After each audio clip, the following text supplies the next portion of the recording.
Alright guys, so we're here at Machado Jiu Jitsu in cities, and Nick is a student of mine, and he's been training already for several months. He's on the Dallas Police Department, and I'm very grateful to have him here because he's got a story to share. So very touching to me when I hear my students share their experiences and how Jiu Jitsu translated to their lives. So Nick, tell us what happened. So we got a call in what's coded as the 46A, which is, in layman's terms, it's called a CIT, or critical incident, with an ambulance. What that boils down to is someone's going through either a mental disturbance or some sort of mental crisis.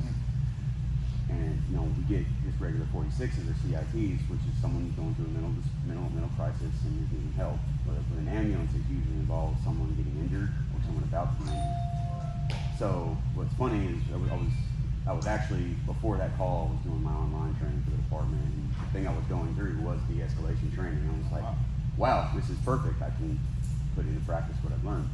I had a recruit, and so we went from the station. We were the second car there, and I was senior officer on the scene. Over 11 years, I've been to several of these calls, people going through, especially right now with coronavirus, riots, forest fires, warehouses getting blown up. I mean, the world is in crisis at this point. And so this gentleman, he was definitely going through a crisis. It was a crisis over, I think it was like 6 or 7 months, out of work, wasn't able to do his normal run of things. And at some point, and I tell this to everybody I talk to, everyone carries around a bag of stress on their back. And during these incidents, it's a 500-pound sack of stress. Everyone's capable of carrying around 500 pounds of stress. But that one extra pound, no matter what it is that tipping point where it goes. Yeah, the straw that broke the camel's back. Exactly. So this gentleman was definitely going through that. So I get there, we establish contact. When we establish contact, he's got 2 guns in his hands. He previously wanted to shoot himself. And so that in itself is a stressful situation. On top of that, his wife was in there trying to calm him down while he's got a gun to his head. Any number of things, any number of scenarios could have played out. Long story short, I won't go into the details of it because it was about an hour and a half, and we don't have an hour and a half of conversation. But in the end all be all, I was able to communicate with him. He came out.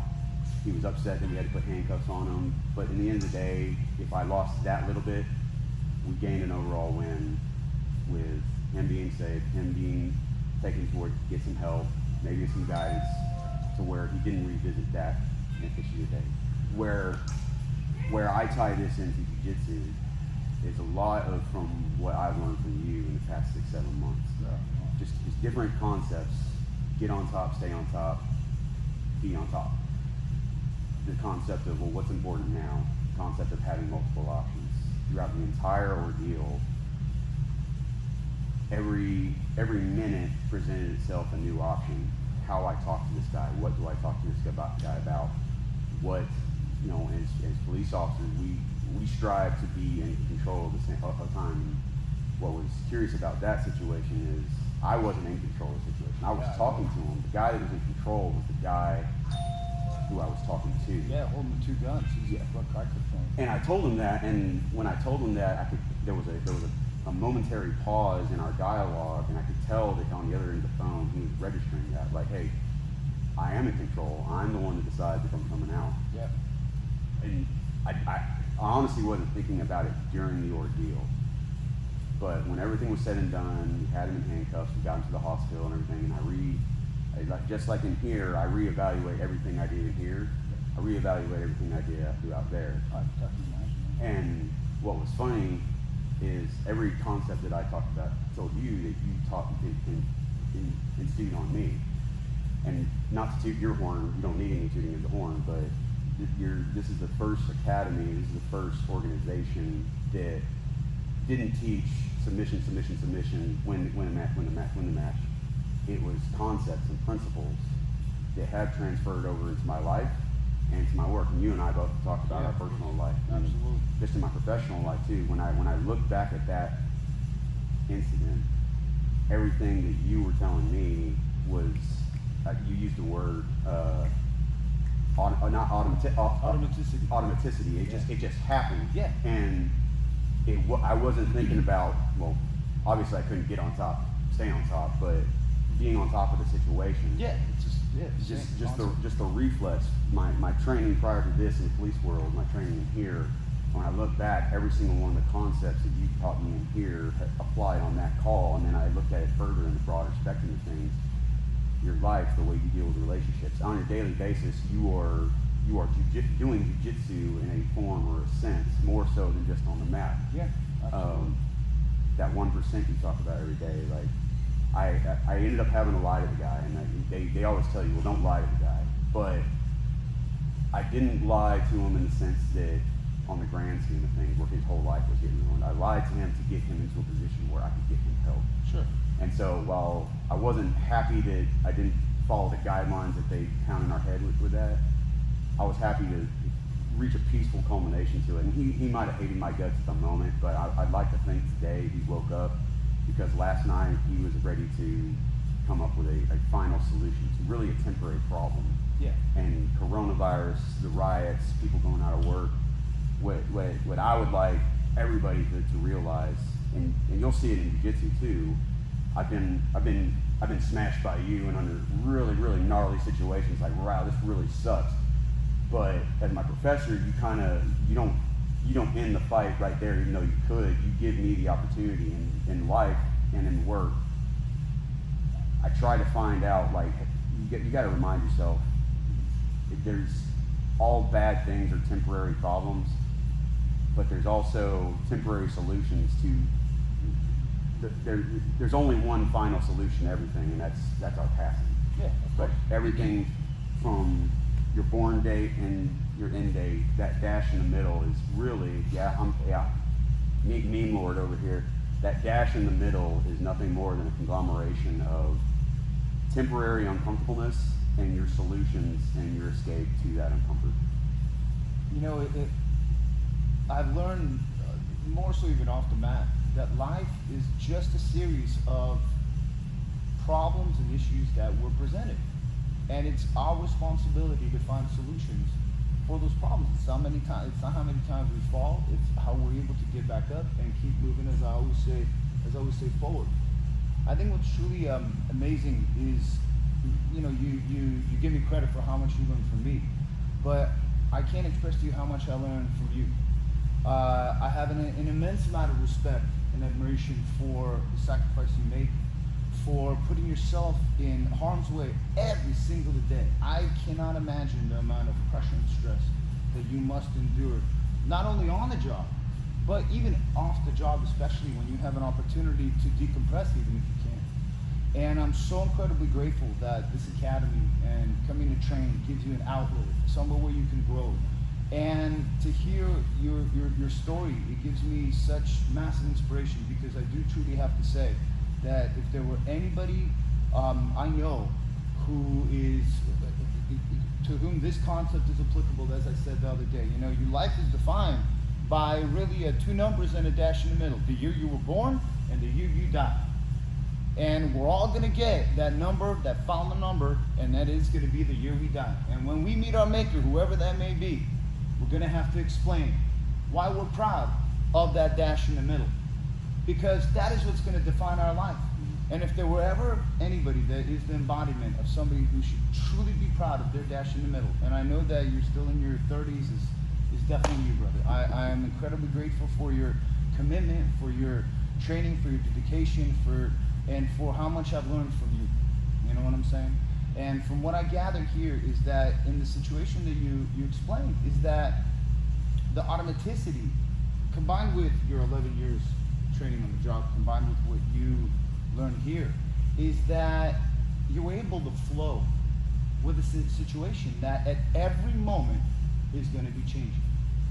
You know what I'm saying?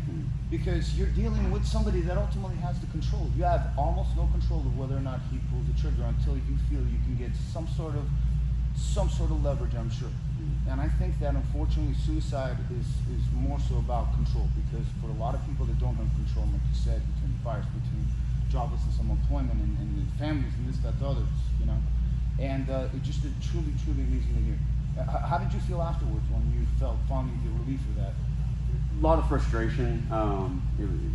At the immediate end, it was a lot of frustration, and a lot of it had to do with internal and organizational untraining. You know, in patrol, a lot of patrol is figured out on the fly. We have guidelines and principles, but we don't have like an if this then that. Oh, yeah. And a lot of that is jiu-jitsu. It's yeah, we have if this then that, but it's not absolute. It can go one of two ways, and it can either improve your position or worsen your position, and you got to figure out how to get back on top of that. Yeah. Immediately after, it was frustrating just because it was on the fly, and there was a lot. Towards the end, there was a point where I thought he went back inside the house, and I was like, well, all the work, like you say, all the work you did up to now has just been completely Yeah, for you lose nothing. that position and then. And then we were able to get him back out, and a lot of it had to do with trust and everything else. And luckily, the first 15, 30 minutes I had spent talking to him, I established enough trust and rapport with him that he did feel comfortable coming back out the second time. And we finally had a plan to go forward. Yeah, immediately after, I was frustrated because that one moment where all that work was gone, and I'm sure you've gone through it, and everybody else has gone through it. That we work so hard to get on top, and then someone just does one thing, and it's all for nothing. Yeah. And it's extremely frustrating. And at some point, you're about ready to throw up your hands. There was a point I was about ready to throw up my hands and say, but I had good supervisors, I had good partners that say, no, keep up on it, you're doing fine. If you're frustrated, all this other stuff. Having that support base was good too. An hour goes by after you decompress, and a lot of times, especially police officers, immediately after that high stress incident, it's that adrenaline dump. Yeah, Adrenaline's yeah, up, and then just whatever in the body clicks, and everything just gets flushed, and you're like, you're just exhausted, and you're like, I don't want to do another flipping thing except just go home. And then once I got home, I got showered, and I realized everything, and I kicked myself for all the mistakes I made. I was like, you know what? At the end of the day, no one got hurt, no one died. That guy got some help. He got an option other than one that he presented himself with, the final solution. Today is a new day. I may never come across him again, which would be great. If I come across him again, we can plan our lives all we want, and then God or whoever your maker is up there is laughing at your plan and say, yeah, okay, God, whatever. We've got the major plan. And we can plan, which is good, but ultimately a lot of it is just going with the flow and dealing with what comes our way when it comes to us. And we can't do any more than that. This morning, like you, I've come in this past 2 weeks, and I've been really like slammed emotionally, spiritually, physically. Yeah. But I came in today in a real good mood, and Coach Phil joked that he's coming to smash me again. I'm like, no, I'm in a good mood today, and I legitimately was. Yeah, I saw in the beginning. Yeah, and it's those little things, and I'm not tooting my horn on this. What I challenge everybody else out there to do is look. You don't really get defined by when you're on top. You get defined by when you're on the bottom, how you react when you're on bottom.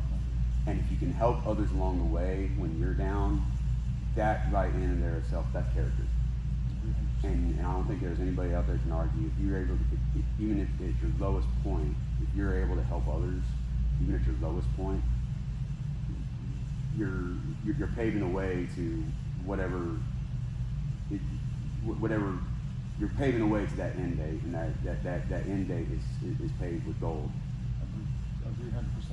Thank you, Brother Chin. I'm truly grateful for your loyalty, for your commitment. I'm truly grateful for your trust in having your daughters train here and learn from us. Absolutely. I know how much they love it. And I'm just truly grateful for your brotherhood and friendship. You know what I mean? Thank you very much for sharing this with me. It truly gives me an incredible feeling of fulfillment on the inside. For me, a big part of my jiu-jitsu is to leave a legacy. Something to leave more behind when I'm gone, when my final number is stamped, than just things. I have 2 daughters, and for me what's very important is for them to remember me based on what I accomplished, based on things that I've done for others, the lives I've changed, the lives that we've enriched. And jiu-jitsu is an amazing opportunity to enrich and empower the lives of so many, and to give in the most unselfish ways. And I'm truly grateful for this, because life is not rooted in happiness. I truly believe that that's a false prophecy. Happiness should be kind of like a visitor that comes by once in a while, says hello, you hang out, and then happiness is gone. So you could be back on the road towards purpose and fulfillment. Purpose and fulfillment. And no matter what, you never give up and always keep moving forward towards your purpose, whatever that purpose may be, but you always have to have a purpose. Thank you.